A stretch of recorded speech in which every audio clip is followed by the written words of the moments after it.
Dünyanın zirvəsi. Bəziləri üçün xəyal, bəziləri üçün ölümcül risk.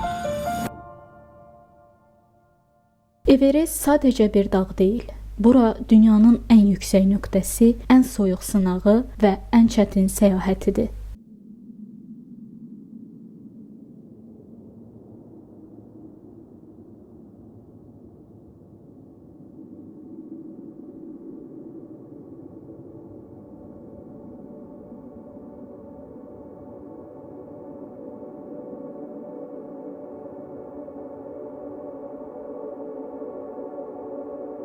Bugünkü videoda Everest haqqında sizi təəccübləndirəcək qəribə, amma doğru məlumatları bölüşəcəm.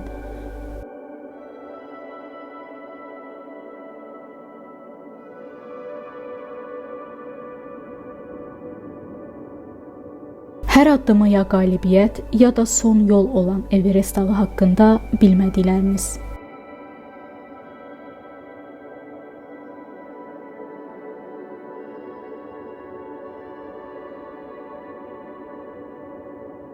Everest zirvəsi Nepal və Çin sərhədində yerləşir. Zirvəyə iki fərqli marşrut var: Nepal tərəfindən və Tibet tərəfindən. Bu dağın üstü heç bir ölkəyə tam aid deyil.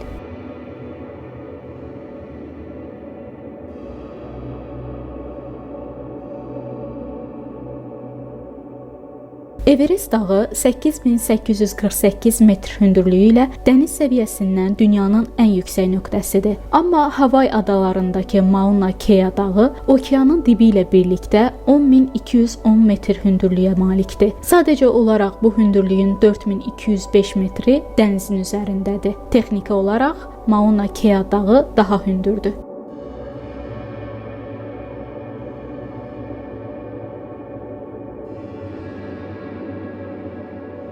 Himalay dağları yer qabığının plitələrinin toqquşması nəticəsində yaranıb. Hind plitəsi Avrasiya plitəsinə tərəf hərəkət etdikcə Everest dağı hər il 4 mm yüksəlir. Bu isə bir əsrdə 40 sm böyümək deməkdir.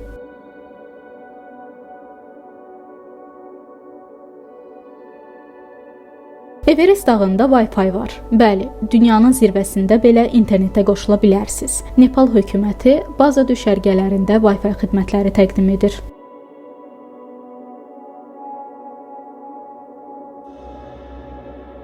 (1953-cü il may ayının 29-u) İnsanlıq tarixində yeni bir səhifə açıldı.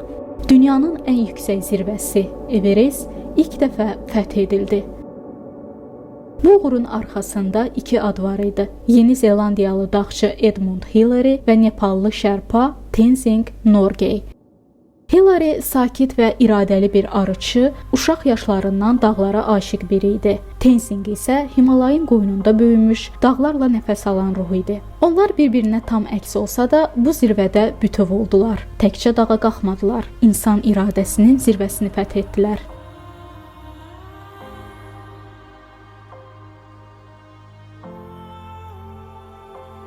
Və bəli, bu sadəcə bir yüksəklik deyildi.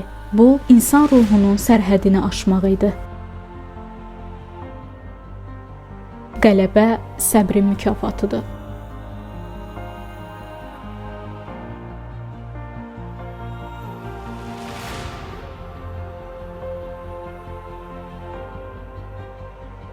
Yaş çoxları üçün istirahət, sakit həyat, evdə qalmaq vaxtıdır. Amma Yaponiyalı Yuichiro Miura üçün bu yeni zirvənin başlanğıcı idi. O tam 3 dəfə Everestin zirvəsinə qalxıb və bu uğurlarının hər birini yüksək yaşda gerçəkləşdirib. 70 və 75 yaşlarında 2 dəfə dağı fəth edən Miura 3-cü dəfə 2013-cü ildə 80 yaşında Everestə qalxaraq Guinness rekordu qırıb. Qəribə səslənsə də, o bunu ürək əməliyyatından sonra edib. Miura deyirdi: "Yaş sadəcə bir ədəddir. Mənim zirvəm iradəmdir." Jordan Romero, Amerikalı dağçıdır. 2010-cu ildə 13 yaşında Everestin zirvəsinə çıxaraq bu uğuru ilə dünya tarixində ən gənc Everesti fəth edən şəxs olub. O həmçinin bütün qitələrin ən yüksək dağlarını fəth edən ən gənc insan kimi tanınır.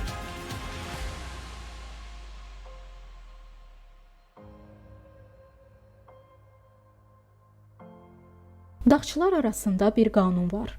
Zirvəyə saat 2-dən əvvəl çat. Əgər daha gecsənsə, geri dön. Çünki hava dəyişir. Oksigen azalır. Qaranlıq çökür. Və dağ səni bağışlamır.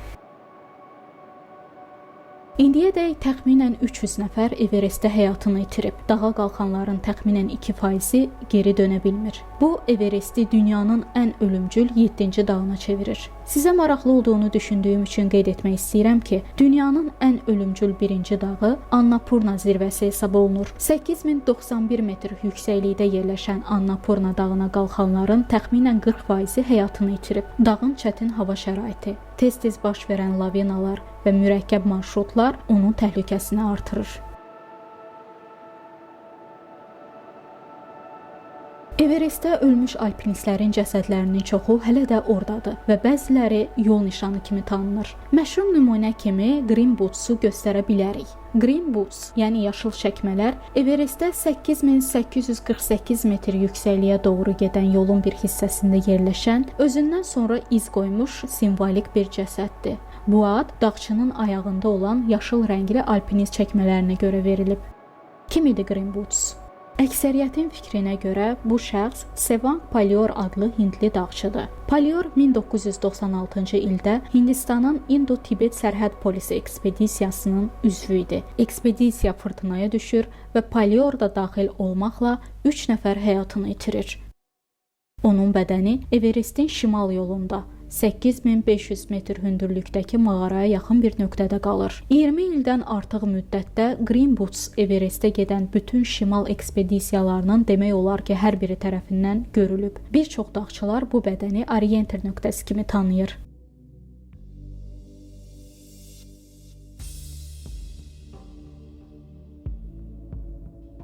Cəsəd hər kəsə bir şey xatırladır. Bu zirvə hər kəs üçün deyil.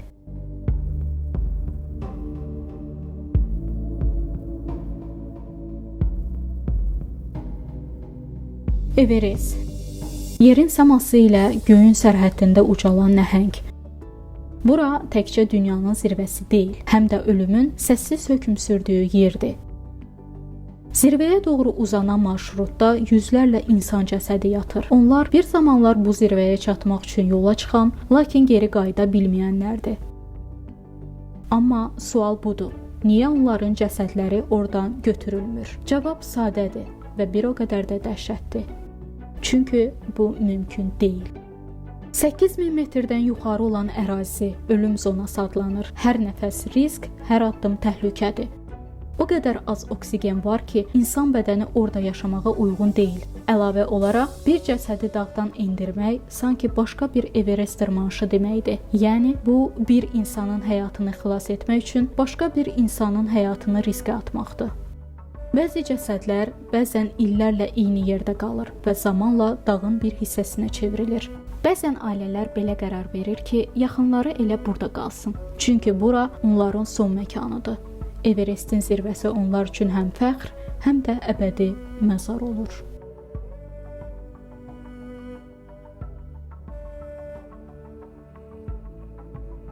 Everestə qalxmaq ucuz deyil. Marşrutdan və xidmətlərdən asılı olaraq $30,000-dan $100,000 qədər xərc tələb olunur. Bu sadəcə səyahət deyil. Bu, yeni zamanda həyatını riskə atmaq üçün ödənilən qiymətdir. Zirvəyə yaxın hissədə oksigen səviyyəsi o qədər azdır ki, insanın beyni 3-4 dəqiqəyə zədələnə bilər. Buna görə dağçılar dağa əlavə oksigen balonları ilə çıxırlar.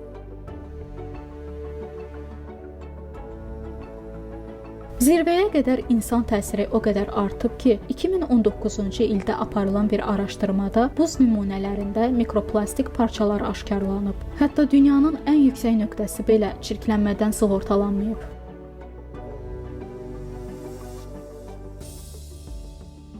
Everest dünyanın zirvəsi. Bu adı eşidəndə çoxları dağın ucalığını, gücünü, təhlükəsini düşünür. Amma bir sual var. Bu ad hardan gəlir? Dağın adı 19-cu əsrdə Britaniya Hindistanında baş xəritəçi olan George Everestin şərəfinə verilib. O, Hindistanın coğrafi xəritələnməsi layihəsinə rəhbərlik edirdi. Ancaq qəribədir ki, George Everest bu dağı heç vaxt görməmişdi. Hətta Himalayların yaxınlığında belə olmamışdı. 1856-cı ildə onun varisi olan Andrew Vo bu zirvəyə Everest adını verdi. Halbuki dağın yerli adları çoxdan vardı. Nepalda ona Sagarmatha, göyün alnı, göyün tanrıçası, Tibetdə isə Jomolungma, yəni müqəddəs ana deyilirdi.